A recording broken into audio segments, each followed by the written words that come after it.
another session of our talk show where we delve into important topics shaping our world today. I am Henry James L. Cain and this is UN Talk Season 2.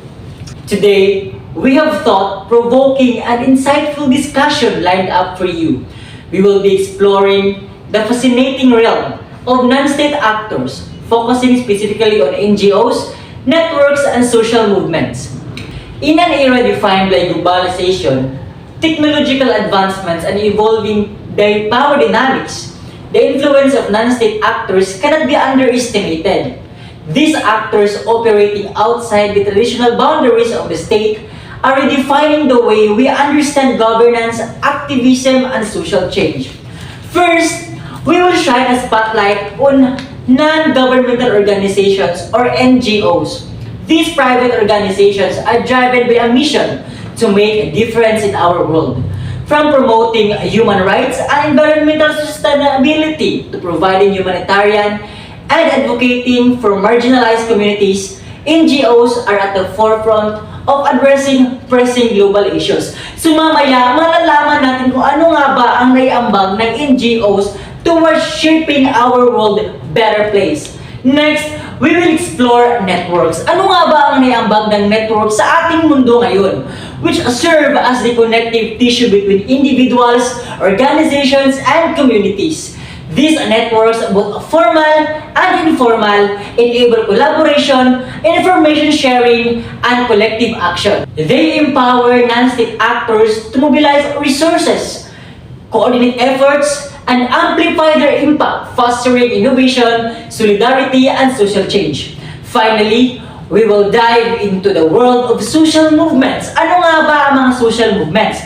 These powerful collective efforts bring together groups or individuals who challenge existing social, political, or economic structures.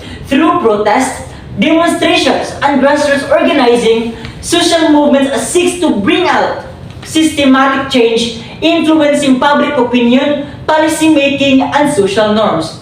Throughout our discussion, we will explore the unique roles, challenges, and opportunities of faced actors.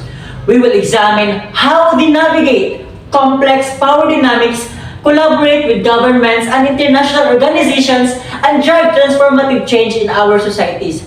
Get ready for an engaging and enlightening conversation as we unpack the multifaceted world of non-state actors. And what are they? NGOs, networks, and social movements.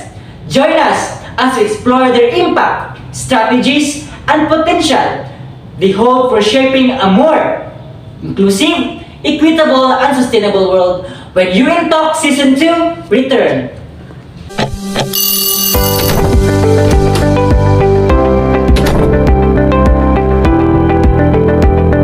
Non-state actors are diverse and can have different goals and functions. Here are 7 types of non-state actors. Number 1. Non-governmental organizations or international non-governmental organizations are private organizations that operate independently from governments and focus on various issues such as human rights, environment, health, and education. Welcome back to UN Talk Season 2, where we continue our discussion on the fascinating topic of non-state actors, NGOs, networks, and social movements. But before that, I just want to greet our audience and our viewers who are watching right now, and also to our subscribers from YouTube and Facebook. Thank you for supporting our Facebook and YouTube channel page.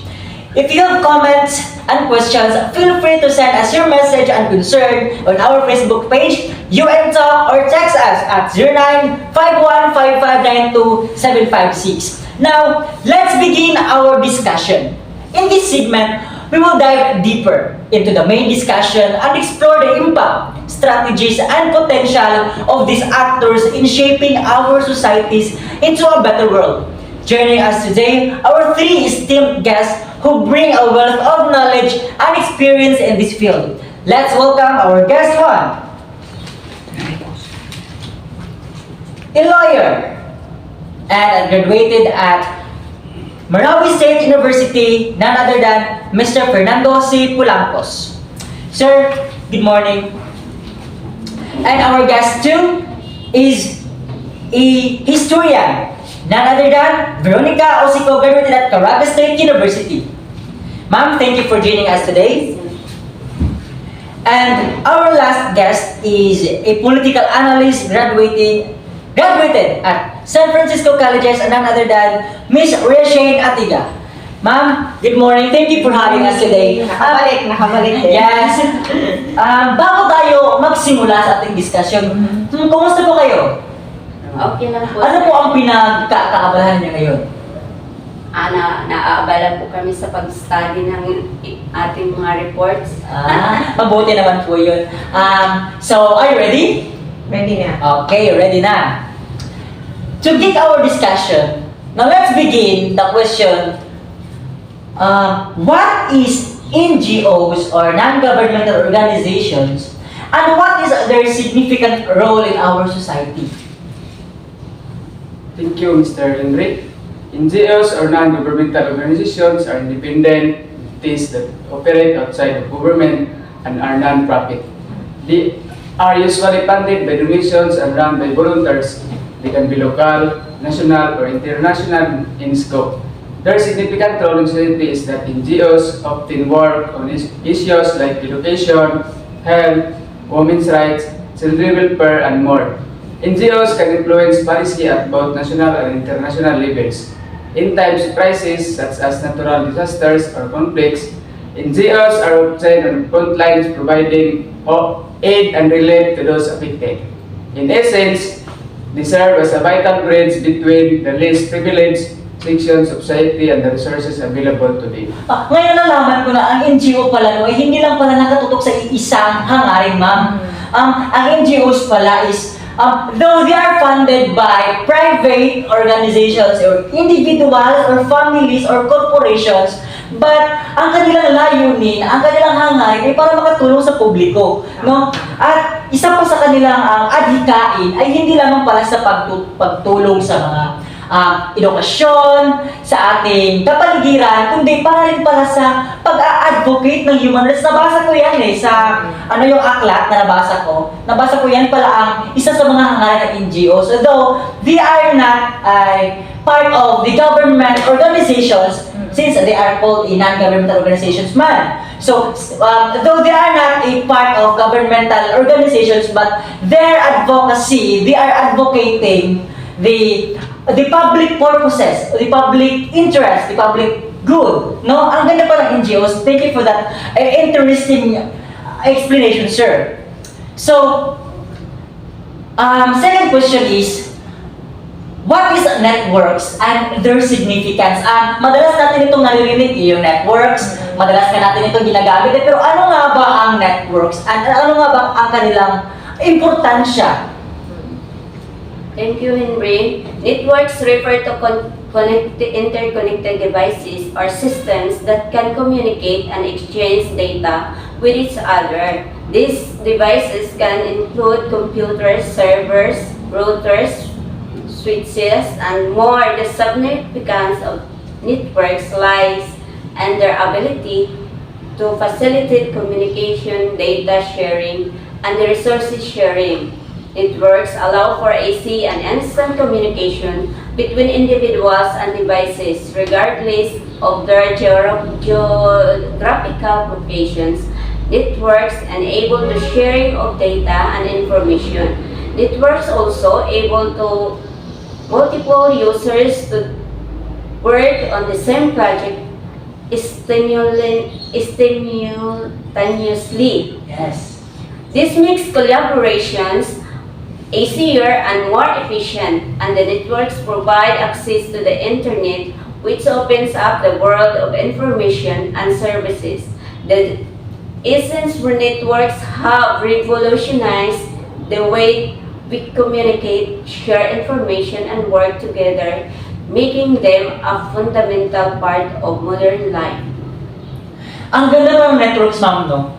Sa akala ko kasi dati yung networks is magagamit lang natin through text. Yes, we cannot send message without networks, without data. But kung titingnan natin ang sitwasyon ng ating mundo ngayon, if you will look into our world today, so ang kahalagahan ng networks ngayon ay kung paano natin i-share yung magandang balita. Kung paano natin i-share yung magandang balita. Like for example, this particular country experiencing a war. Through networks, through information sharing, nalalaman natin yung anong nangyayari sa ibang bansa. At nalalaman ng mga leader ng ating gobyerno, ng iba't ibang klaseng gobyerno, kung ano ang kanilang mga paraang gagawin para marisolbahan o matulungan yung nangangailangan ng tulong. So, akala ko kasi dati is yung networks magagamit na natin sa paaralan, like, hindi tayo maka-access ng internet, maka-search ng ating mga projects, mga assignments, or research. Pero ngayon, naipalaliman natin naipalaliman natin yung kahalagahan ng network, especially, ano nangyayari sa ating mundo ngayon. So, thank you to our modern world nga na-experience natin yung kaginhawaan ng buhay ba? Dahil sa pag-improve or pag-modernize ng ating mundo ngayon. So, one more thing, Henry, no? Yes? Para din sa kaalaman ng mas nakakarami, kasi minsan, di ba, pag yung networks is ginagamit din sa, parang hindi tama na paggamit.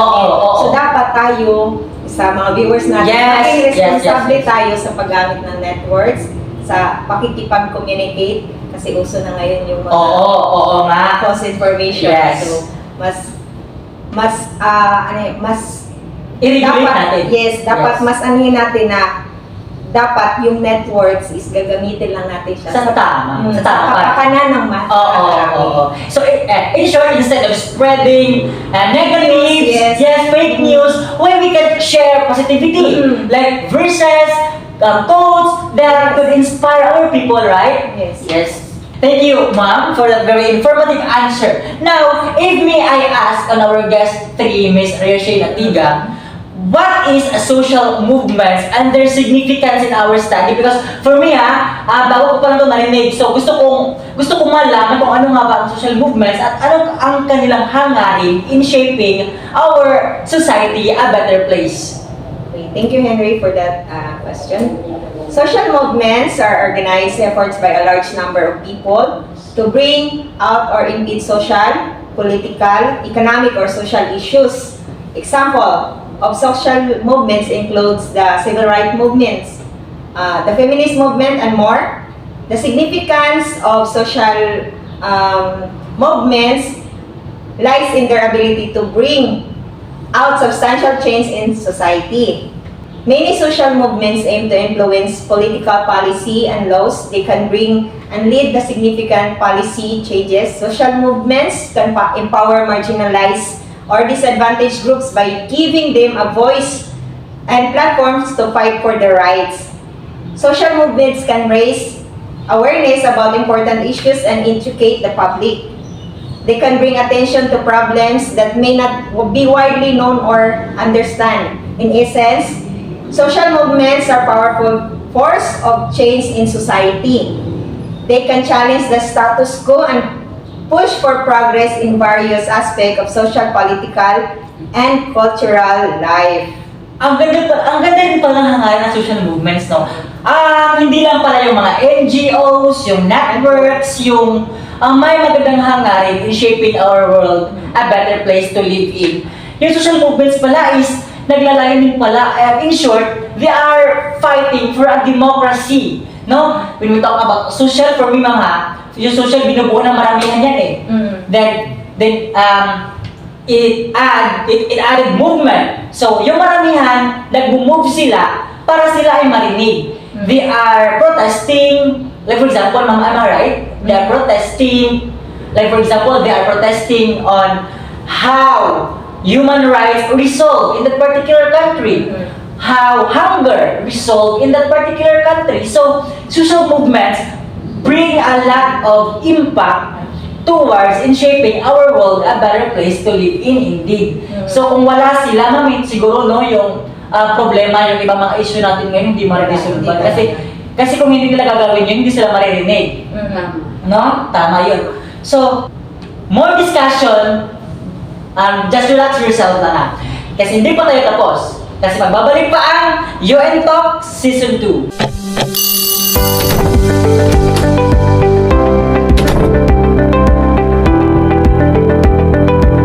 Number 2. Transnational networks and coalitions.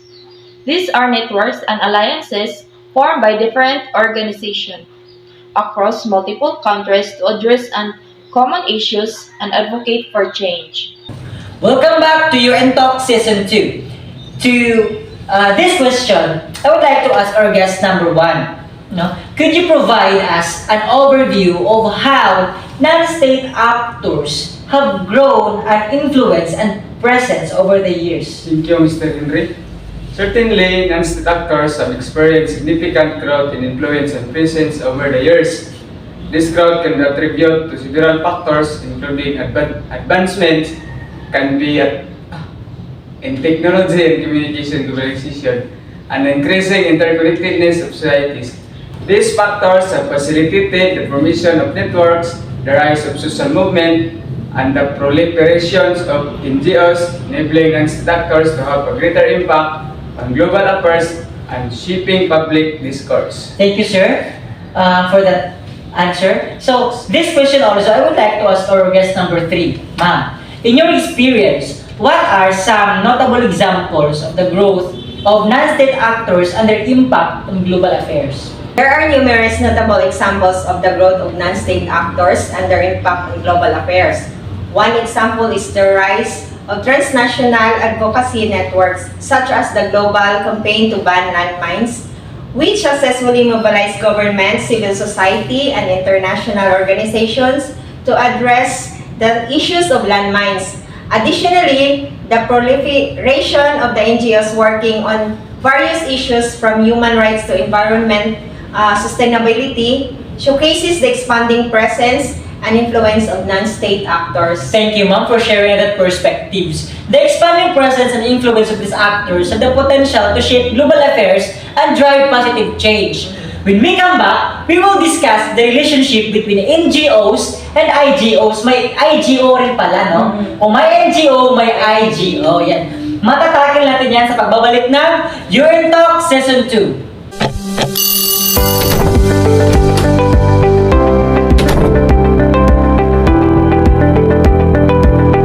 Number 3.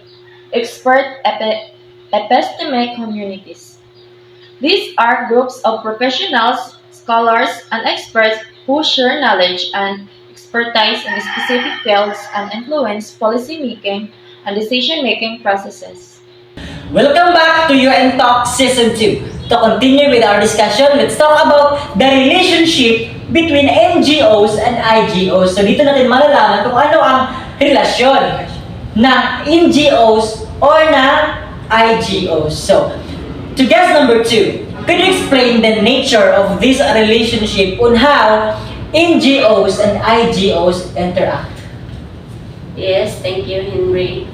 Certainly, the relationship between NGOs and IGOs is characterized by collaboration, partnership, and mutual support. NGOs often work alongside IGOs to address global challenges, advocate for policy changes, and provide expertise on specific issues. They may participate in IGO meetings, contribute to policy development, and collaboration on joint initiatives. This relationship is built on shared goals, complementary strengths, and a recognition of the important role that non-state actors play in a global governance. So, dito na lalabas yung sinasabi natin kanina na may collaboration.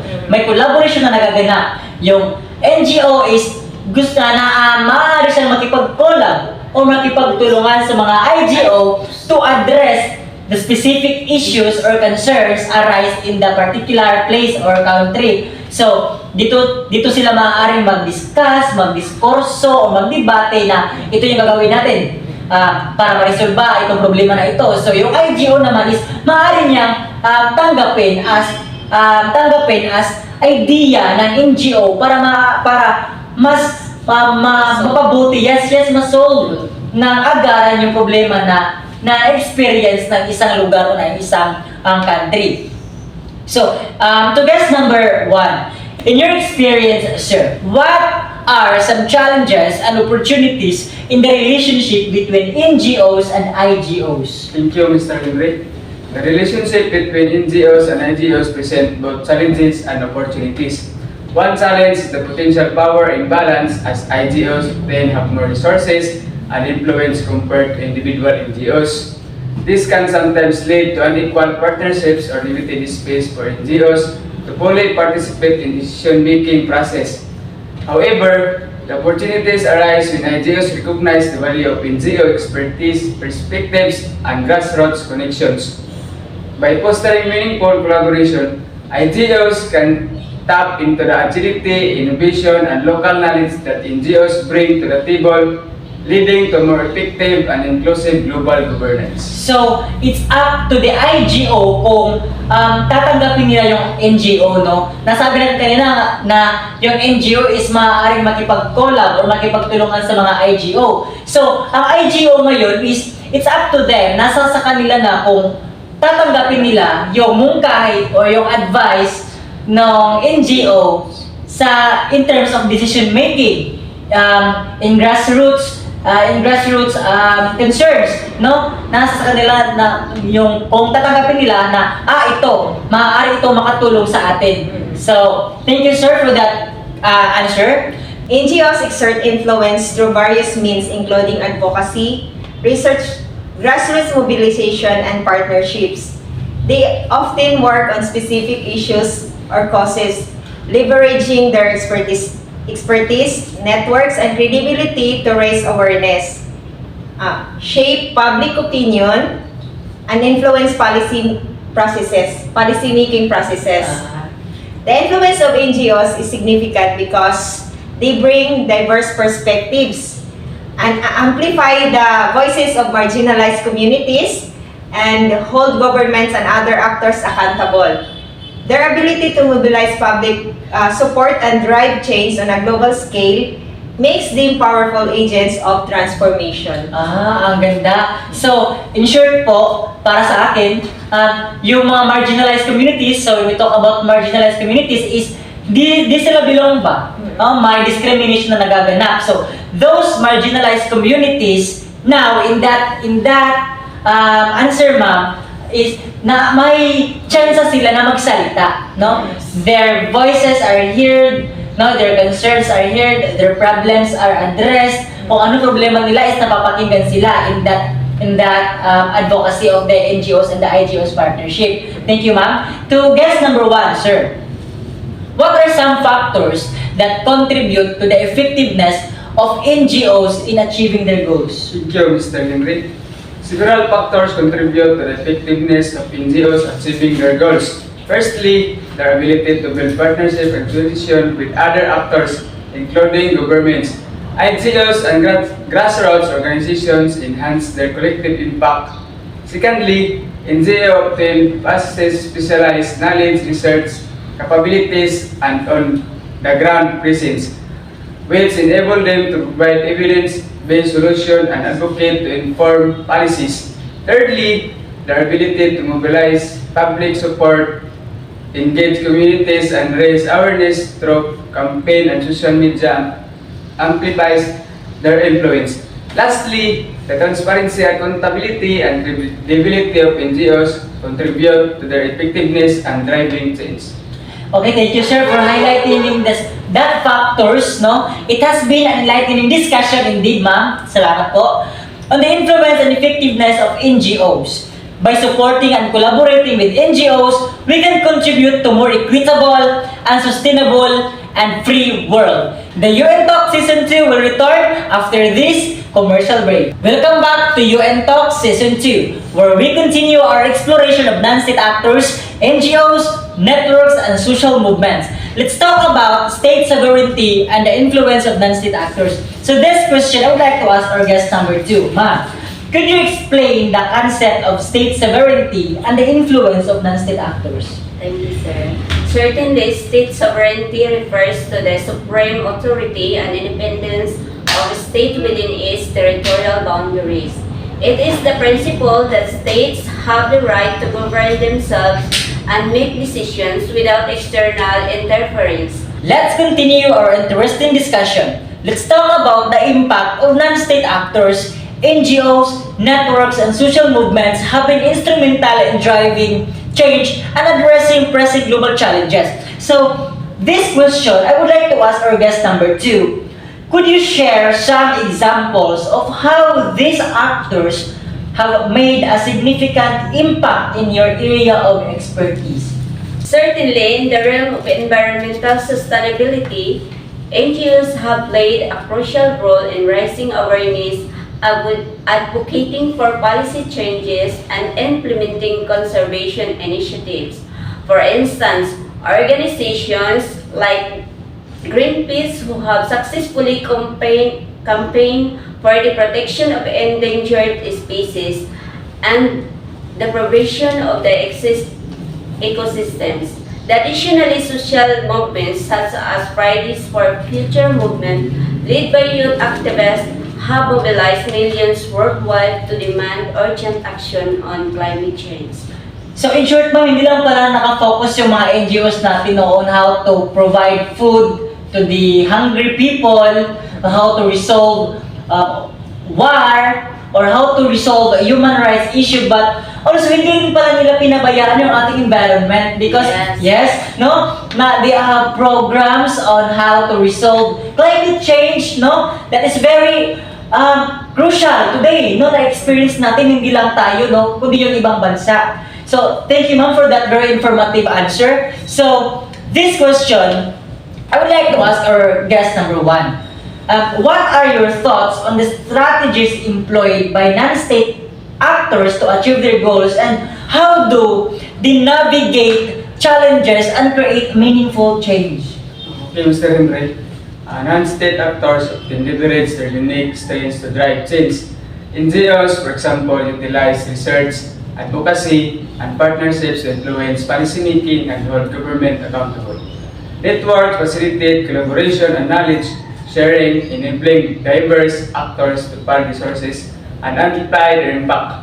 Social movements harness the power of collective action, utilizing protest, grassroots organizing, and social media to raise awareness, mobilize communities, and for societal transformation. So, nasabi ko kanina though yung mga NGOs, although hindi siya part ng government organizations because they are so-called non-governmental actions, but their programs, their advocacy, they can tap the government. So in short, there is a partnership happen. So may mga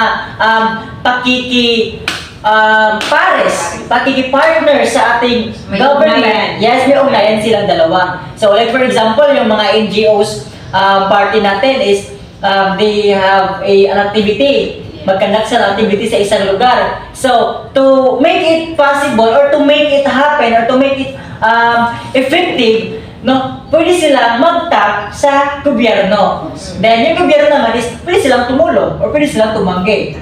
So it's up to them.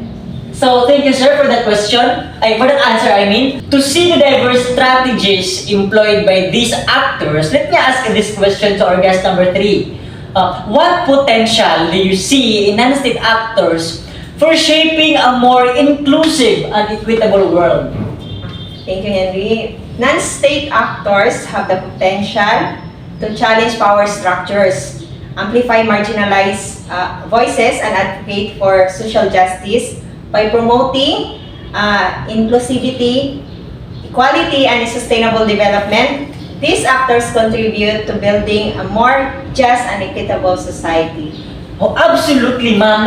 I agree to you because useless ang nilang ginagawang advocacy kung may nale-left out, di ba? So, they are also advocating, in short, walang napabayaan whatever gender you have, or what color you have, or what race, kung anong kulay mo, anong nationality mo. So, sa kanilang hangalan kasi is bilong lahat, walang napabayaan. So, maganda. So, this question I would like to ask also to our guest number 2. Sure.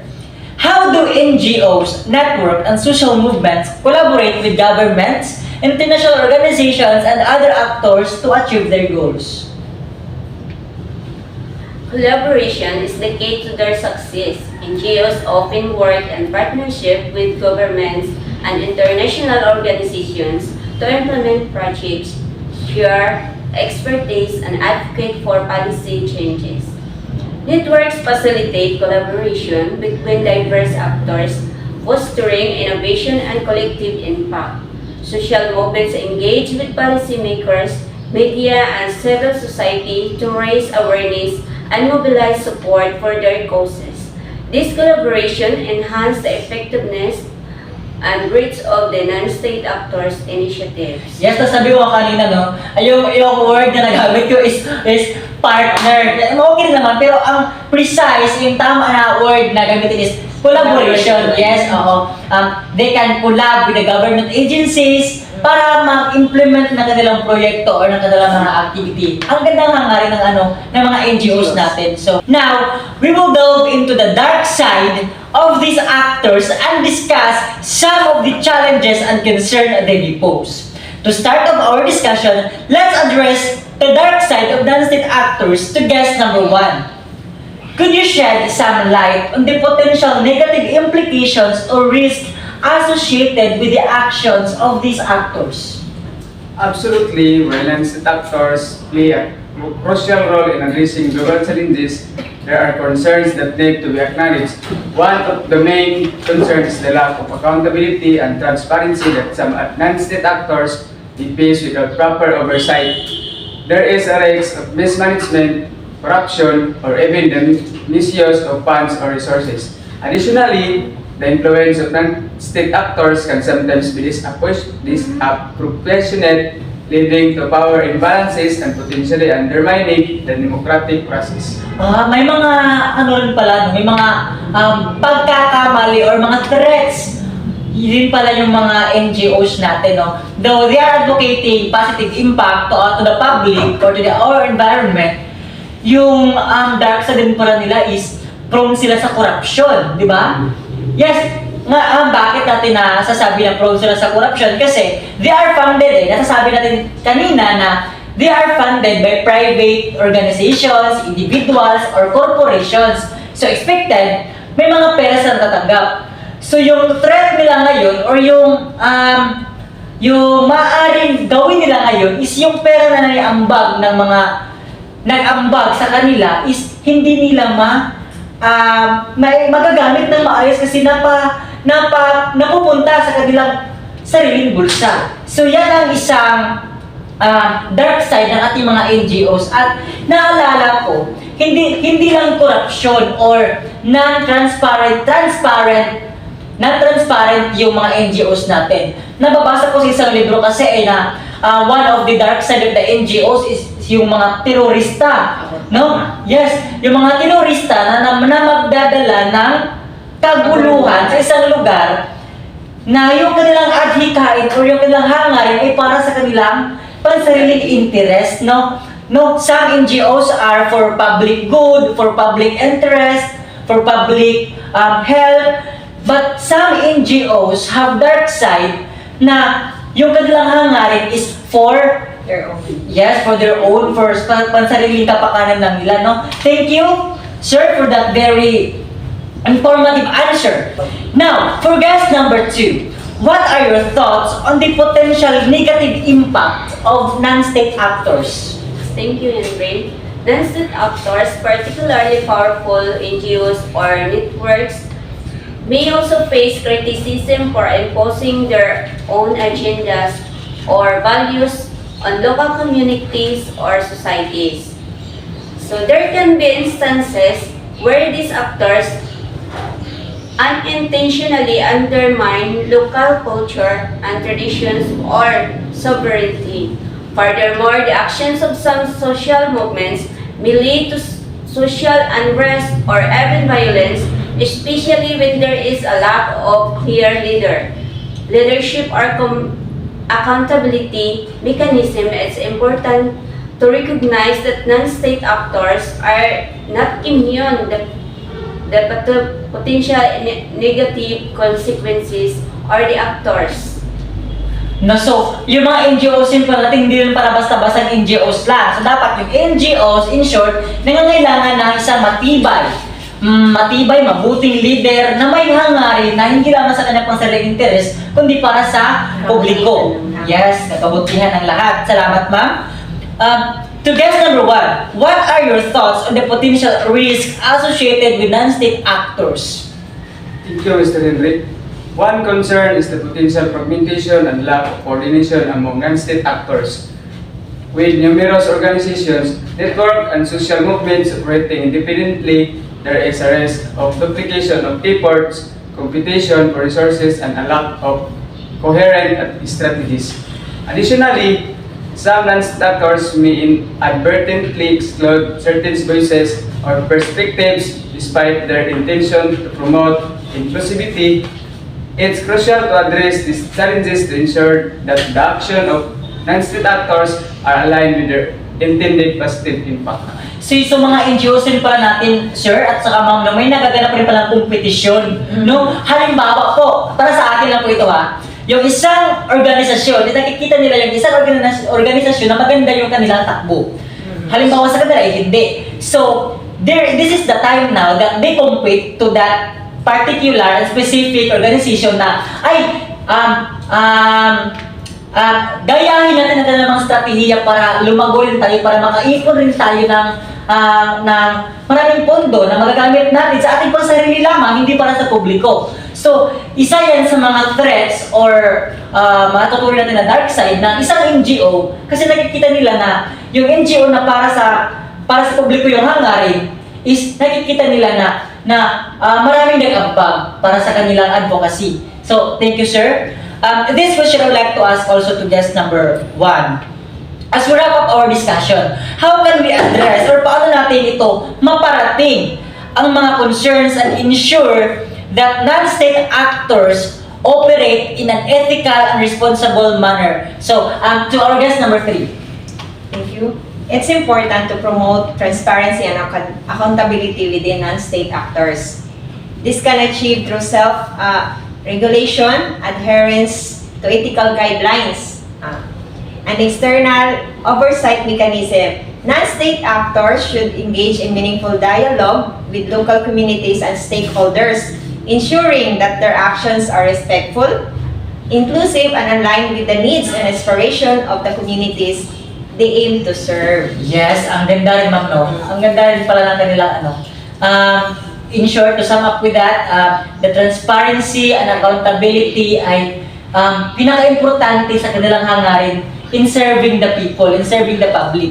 So, to guest 2, number 2, ma'am, what message would you like to leave our audience with regarding the power and potential of non-state actors? Yes. I would like to emphasize that non-state actors have the power to challenge the status quo, drive innovation, and advocate for a more just and sustainable world.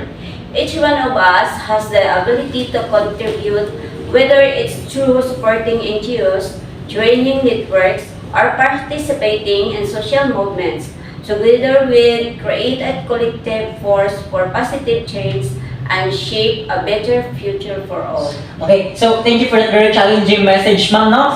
Now, it is a challenge to some NGOs that they should act in accordance with the state sovereignty, no? So, even though they are not part of the government organizations, but their actions should be based on the government or the state law. No, they should, in short, they should act accordance with the law of that particular state. So thank you once again, ma'am. So to our guest number 3, ma'am, what message would you like to leave our audience with regard to this topic? Okay, thank you.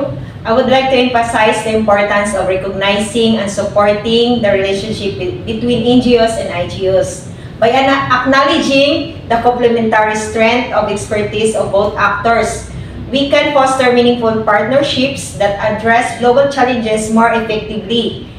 It is crucial for individuals, communities, and government to value and engage with both NGOs and IGOs as they work together to create positive change and shape a more inclusive and sustainable world. Okay, so in short, ma'am, that message is also addressed to our contributors who are watching right now, no? To our contributors out there that they fund the NGOs. So make sure that your contribution, especially your financial contribution, will go to the public, not by their own interests. So it is also a message to our NGOs that they received financial support from the private organizations or the individuals or the corporations should be allocated to the needy or to the nangangailangan ng mga tao sa ating lipunan. How about you, sir? I would like to emphasize the importance of recognizing and supporting the influence and effectiveness of NGOs. Their work is crucial in addressing global challenges, advocating for human rights, and driving positive change. By engaging with NGOs, supporting their initiatives, and qualifying their voices, individuals and communities, and contribute to a more just, sustainable, and inclusive world. Let us recognize the power of collective action and the potential of NGOs to shape a better future for all. So in short, ma'am and sir, that through unity, we can create a better world and a safe world to live in for our communities. Thank you to our guests for sharing your insights and expertise in this episode. And also thank you so much to our audience and to our viewers out there who are always support us. No, we're not done yet because the UN Talk Season 2 return.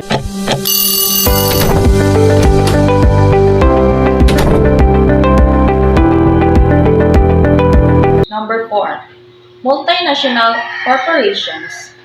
These are the large businesses that operate in multiple countries and have significant economic power and influence. Welcome back to UN Talk, where we have been exploring the world of non-state actors, NGOs, networks, and social movements. Through our discussion, we have gained valuable insights into the growth, influence, and challenges faced by these actors. As we conclude our conversation, let's reflect on the significance and potential of non-state actors in shaping our world. So di dapat tayo nakafocus lang sa negative impact ng mga NGOs na yan. Mag-focus tayo sa mga positive impact ng mga ibang NGOs na nako-contribute in shaping our world a better place, in which non-state actors such as NGOs, networks, and social movements play a crucial role in addressing global challenges, advocating for change, and amplifying the voices of marginalized communities.